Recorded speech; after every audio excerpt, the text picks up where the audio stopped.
Alice's Adventures in Wonderland by Carroll. 1. Down the rabbit hole. Alice was beginning to get very tired of sitting by her sister on the bank and of having nothing to do. Once or twice she had peeped into the book her sister was reading, but it had no pictures or conversations in it. And what is the use of a book, thought Alice, without pictures or conversations? So she was considering in her own mind, as well as she could, for the day made her feel very sleepy and stupid, whether the pleasure of making a daisy chain would be worth the trouble of getting up and picking the daisies, when suddenly a white rabbit with pink eyes ran close by her.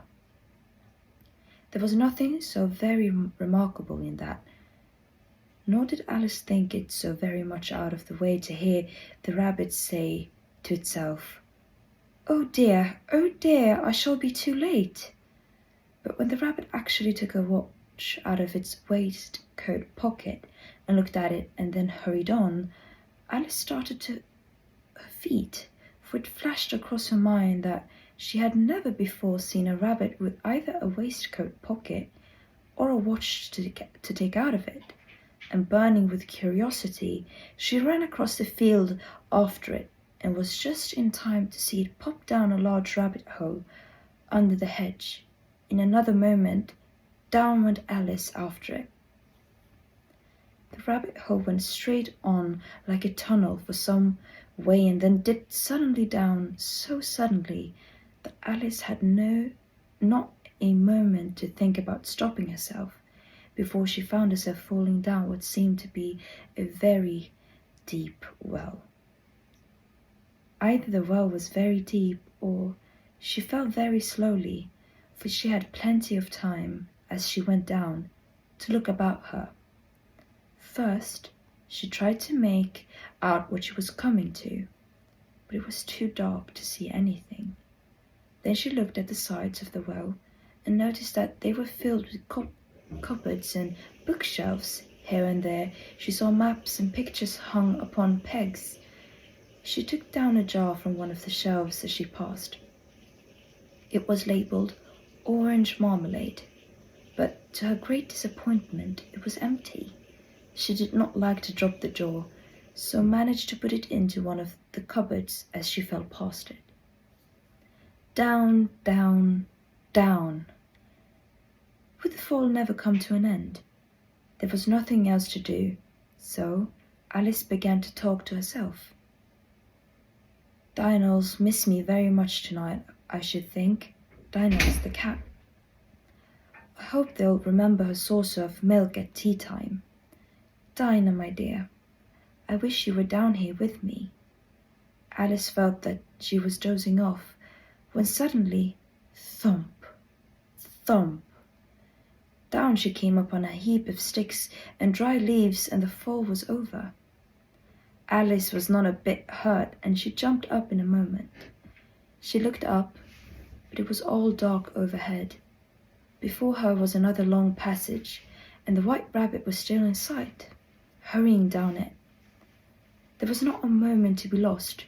Away went Alice like the wind, and was just in time to hear it say, as it turned a corner, "Oh, my ears and whiskers, how late it's getting." She was close behind it when she turned the corner, but the rabbit was no longer to be seen. She found herself in a long, low hall which was lit up by a row of lamps hanging from the roof. There were doors all around the hall, but they were all locked, and when Alice had been all the way down one side and up the other, trying every door, she walked sadly down the middle, wondering how she was ever to get out again. Suddenly she came upon a little table, all made of solid glass. There was nothing on it but a tiny golden key, and Alice's first idea was that this might belong to one of the doors of the hall, but alas, either the locks were too large or the key was too small, but at any rate it would not open any of them. However, on the second time around, she came upon a low curtain she had not noticed before. and behind it was a little door about 15 inches high. She tried the little golden key in the lock, and to her great delight, it fitted. Alice opened the door and found that it led into a small passage, not much larger than a rat hole. She knelt down and looked around along the passage into the loveliest garden you ever saw. How she longed to get out of that dark hall and wander about among those beds of bright flowers and those cool fountains, but she could not even get her head through the doorway. "Oh," said Alice, "how I wish I could shut up like a telescope." "I think I could, if only knew how to begin." Alice went back to the table, half hoping she would find another key on it, or at any rate a book of rules for shutting people up like telescopes. This time she found a little bottle on it, which certainly was not here before, said Alice, and tied round the neck of the bottle was a paper label with the words "Drink me," beautifully printed on it large letters. "No, I'll look first," she said, "and see whether it's marked poison or not," for she had never forgotten that if you drink from a bottle marked poison, it is almost certain to disagree with you sooner or later. However, this bottle was not marked poison, so Alice ventured to taste it, and, finding it very nice, it had a sort of mixed flavour of cherry tart, custard, pineapple, roast turkey, toffee, and hot buttered toast. She very soon finished it off. "What a curious feeling," said Alice. "I must be shutting up like a telescope." And so it was indeed. She was now only 10 inches high, and her face brightened up at the thought that she was now the right size for going through the little door into that lovely garden. After a while, finding that nothing more happened, she decided on going into the garden at once. But alas for poor Alice! When she got to the door, she found she had forgotten the little golden key, and when she went back to the table for it, she found she could not possibly reach it. She could see it quite plainly through the glass, and she tried her best to climb up one of the legs of the table, but it was too slippery, and when she had tired herself out with trying, the poor little thing sat down and cried. "Come, there's no use in crying like that," said Alice to herself rather sharply. "I advise you to leave off this minute." She generally gave herself very good advice, though she very seldom followed it, and sometimes she scolded herself so severely as to bring tears into her eyes. Soon her eyes fell on a little glass box that was lying under the table.